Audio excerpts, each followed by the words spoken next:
Time now for your forewarned weather with Cedric Haynes.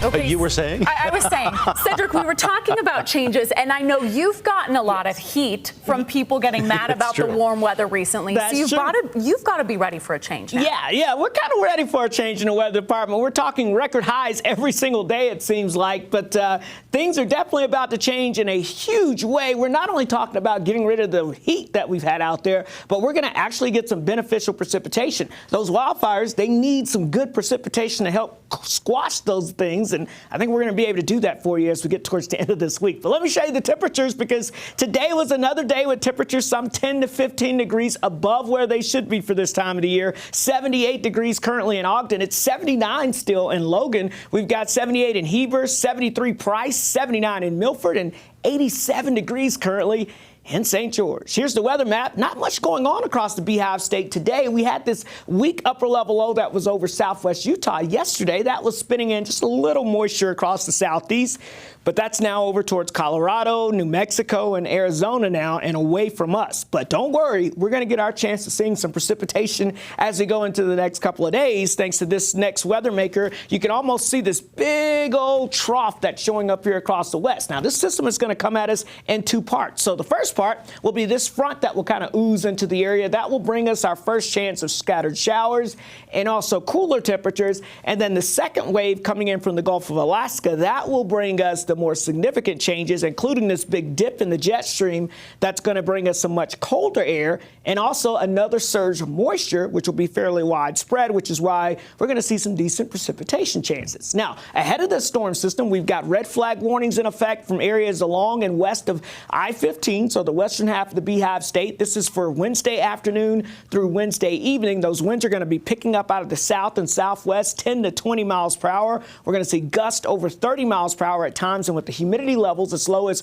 12 to 18%. This is going to create the potential of any fires that are out there to continue to spread. And if we don't have any fires out there in the western half of the state, it could help to spark one, and those that spark could spread quickly. So we want to be very cautious as we go throughout our Wednesday afternoon. Now, once we get past the windy conditions on Wednesday, we'll see a few clouds. A couple of mountain showers will be possible as well Wednesday afternoon.